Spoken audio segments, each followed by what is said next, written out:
أعوذ بالله من الشيطان الرجيم. للفقراء المهاجرين الذين أخرجوا من ديارهم وأموالهم يبتغون فضلا من الله ورضوانا وينصرون الله ورسوله أولئك هم الصادقون.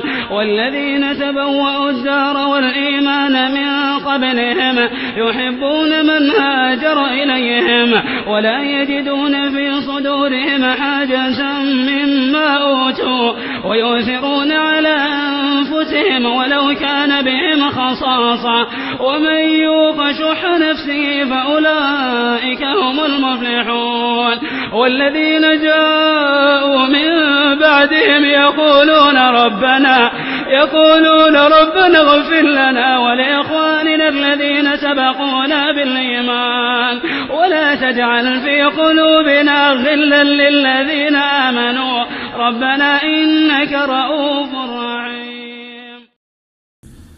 وعقيدته في أصحاب رسول الله صلى الله عليه وسلم أنهم من خيرة الناس وأنهم ينبغي أن يترضى عنهم وأن تذكر فضائلهم وأن يتأسى بهم وأن تطوى الأخبار التي جرت بينهم من الخلافات والقتال الذي كان بينهم والشجار الذي دار بينهم أيضا.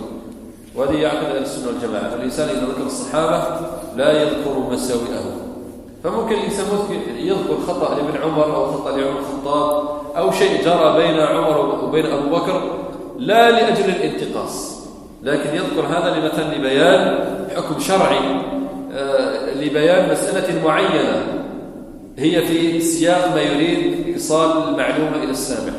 لكن يذكر سيئة صحابي أو خطأ صحابي لأجل الانتقاص والإنزال والحق من قيمته ومنزلته، فهذا ليس من منهج ولا طريقة أهل السنة والجماعة.